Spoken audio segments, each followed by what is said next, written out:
les tengo noticias de Latinoamérica en materia internacional. Yo creo que desde que comenzó la pandemia, aquí en Radiografía he estado comentando que hay como que momentos epidemiológicos y momentos políticos, ¿no? Dependiendo de cómo vivamos con el número de casos, la clase política desaparecía detrás del estado de emergencia por motivos COVID, y cuando los casos bajaban, entonces la clase política salía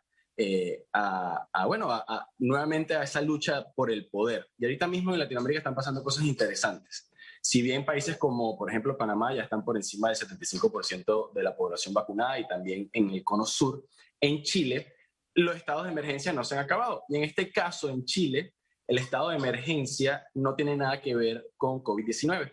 El gobierno chileno decretó estado de emergencia en la zona macrosur por protestas de los indígenas mapuches. Entonces es interesante que saliendo de año y medio de estar en emergencia, los gobiernos estén decidiendo supuestamente extender estas emergencias por razones de seguridad.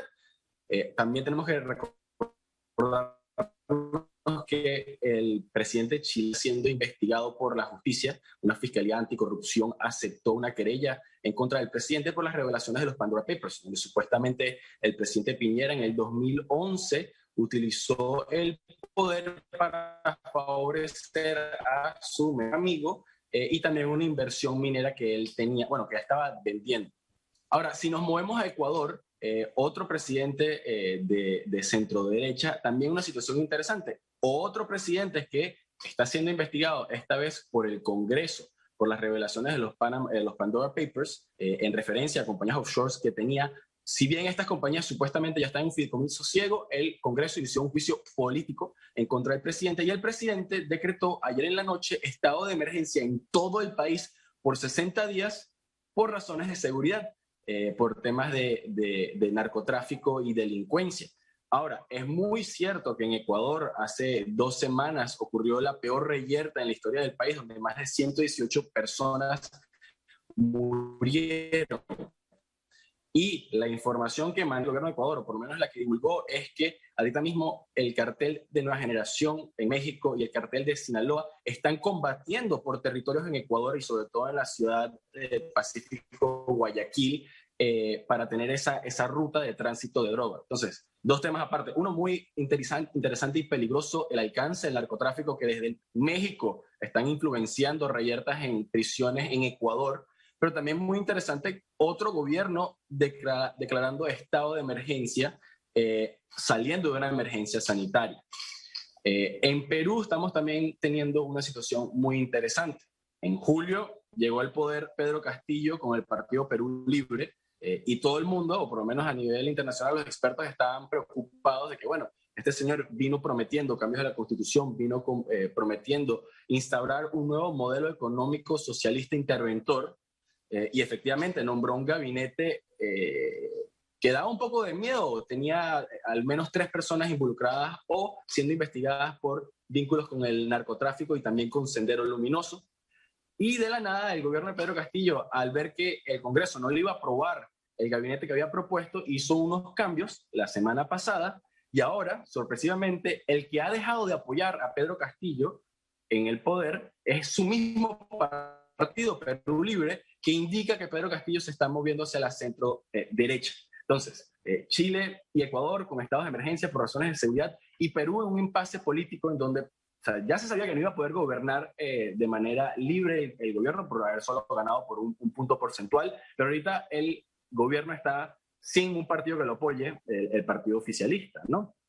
Ahora, yo creo que la corona del desastre o de la conflagración política de la región, por supuesto que es Venezuela. El caso de Venezuela lo hemos visto en los titulares en los últimos días. Es una novela de espionaje, contraespionaje, narcotráfico y lavado de dinero. El fin de semana extraditaron de Cabo Verde a los Estados Unidos a Alex Saab, un empresario de nacionalidad colombiana que se presume es el presunto testaferro del régimen de Nicolás Maduro, específicamente del mismo presidente del régimen venezolano, Nicolás Maduro. Esto ha cambiado la dinámica. Hasta hace 2 semanas, el régimen de Maduro había llegado a unos acuerdos con la oposición venezolana en unas mesas de negociación en México. Esas mesas de negociación, por un lado, la oposición venezolana estaba respaldada por Holanda, no los Estados Unidos, sino Holanda, mientras que el régimen venezolano estaba respaldado por Rusia. Y en esas mesas de negociación se llegó a un acuerdo, en donde, firmado en el papel, Alex Saab, un empresario de nacionalidad colombiana, iba a ser un miembro de la delegación diplomática del régimen de Maduro. Por supuesto, esto es una movida para garantizarle algún tipo de inmunidad. Ahora, Rusia, Holanda, Venezuela y la oposición venezolana llegaron a ese acuerdo. Estados Unidos no estaba en esa firma y Estados Unidos tiene ya varios años siguiendo el caso de Alex Saab y al Cabo Verde aceptar su extradición. Luis. Ahorita está en la Florida. Se le negó la fianza ayer en su primera audiencia.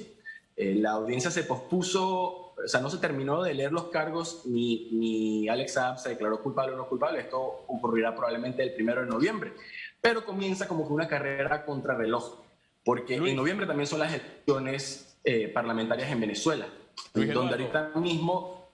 disculpa que te interrumpa, pero ¿cuál sería ese impacto que tendría esta extradición? ¿En qué peligro estaría ahora el régimen de Nicolás Maduro con la extradición de este alto miembro aliado al régimen? Claro que sí, o sea, como le comentaba, ahorita mismo el producto de las negociaciones en México parecía que estaba pavimentando un camino para la normalización y la regularización de la comunidad internacional a aceptar al régimen de Maduro nuevamente, porque habían aceptado ir a elecciones el mes de noviembre ambas partes, e inclusive con una observación de la Unión Europea, que es muy importante, porque una vez hay una observación de la Unión Europea, si ocurren las elecciones y la Unión Europea no canta fraude, entonces o sea, prácticamente tiene el aval de la Unión Europea. Ahora, con Alex Saab preso en Estados Unidos, hay una carrera contrarreloj de los interrogatorios que puede realizar Estados Unidos a Alex Saab y la información que puede conseguir. Esta información específicamente está ligada al lavado de dinero de 350 millones de dólares relacionados a la compra de alimentos a través de un programa de ayuda social en Venezuela que se llama CLAP. Supuestamente Alex Saab compró alimentos a cuatro veces el precio del mercado para robar un monto de hasta 350 millones de dólares y utilizaron de una manera u otra el sistema financiero estadounidense para lavar o mover ese dinero. Entonces, ¿por qué digo que es a contrarreloj? Porque entonces de aquí a las elecciones parlamentarias Estados Unidos podría llegar a tener información que desestabilice el proceso de negociación política en Venezuela a favor probablemente o deseablemente a favor de la oposición venezolana o en pro de un cambio hacia la democracia en Venezuela. El impacto es profundo porque es la persona que tiene, Alex Saab es la persona que tiene conocimiento íntimo de los negocios de Nicolás Maduro, de cómo mueve el dinero, cómo el régimen ha logrado mantenerse operativo a pesar de estar bajo sanciones de los Estados Unidos. Y tenemos que recordar que Alex Saab fue arrestado en Cabo Verde en camino a Irán. O sea, esta es una persona que literalmente estaba paseándose por los pasillos de los regímenes autoritarios más terroríficos del mundo para hacer negocios en nombre de Nicolás Maduro. Entonces, la pregunta que me hacía Félix, ¿cómo puede repercutir la extradición de Alex Saab a los Estados Unidos? Bueno, esta información que puede tener Estados Unidos antes de las elecciones parlamentarias y su impacto en el proceso político en Venezuela. Es interesante porque Estados Unidos se limpió de las manos del proceso político y no está involucrado, por lo tanto puede seguir alegando que lo que está haciendo es simplemente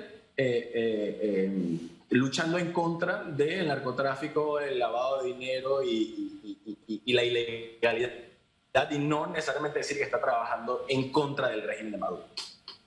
Sí, también hay que analizar el futuro de Alex Saab en Estados Unidos, porque en la mayoría de las extradiciones, cuando los Estados Unidos señalan a un alto funcionario o a una alta figura ligada a los regímenes políticos, siempre terminan procesados y enjuiciados con altas penas, y se ha dado en los últimos años.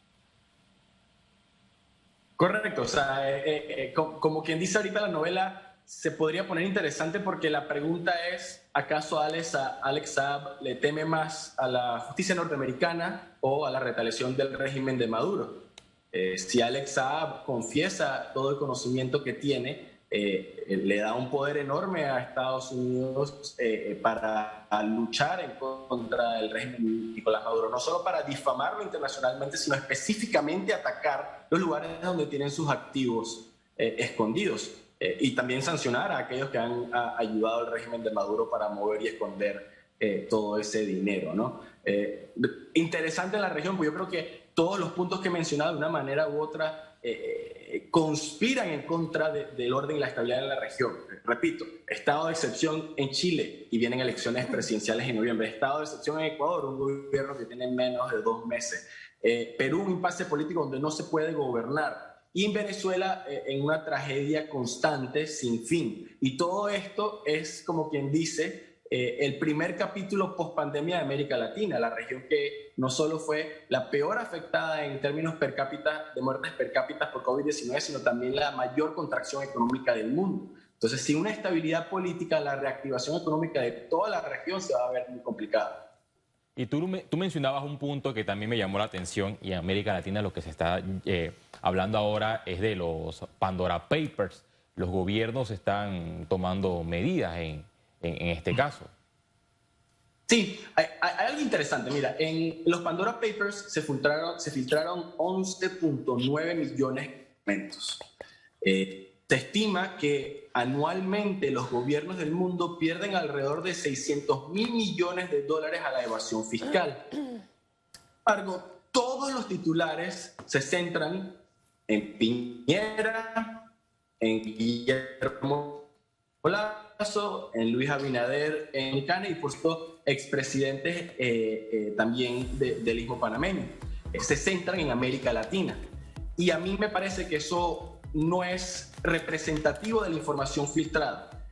Solo son 300 políticos los que aparecieron en las listas de Pandora al momento, de los cuales 160 fueron servidos por un escritorio panameño, pero no representa la mayor parte del dinero que evade las autoridades. Yo creo que si hay un afán político por señalar particularmente a los políticos latinoamericanos, y de seguro que hay un morbo local por hacer eco a esos señalamientos. Yo creo que de momento la justicia ha reaccionado de manera correcta en cada país. En Chile fue la Fiscalía Anticorrupción. En Ecuador fue el Congreso, lo que denota que tiene unas motivaciones políticas. Y en la República Dominicana, de momento, el presidente ha logrado comprobar que efectivamente sus activos están en un fideicomiso ciego y no ha incurrido en ninguna ilegalidad. Gracias, Luis. Gracias, Luis Eduardo Martínez, con este análisis interesante de lo que está pasando en la región.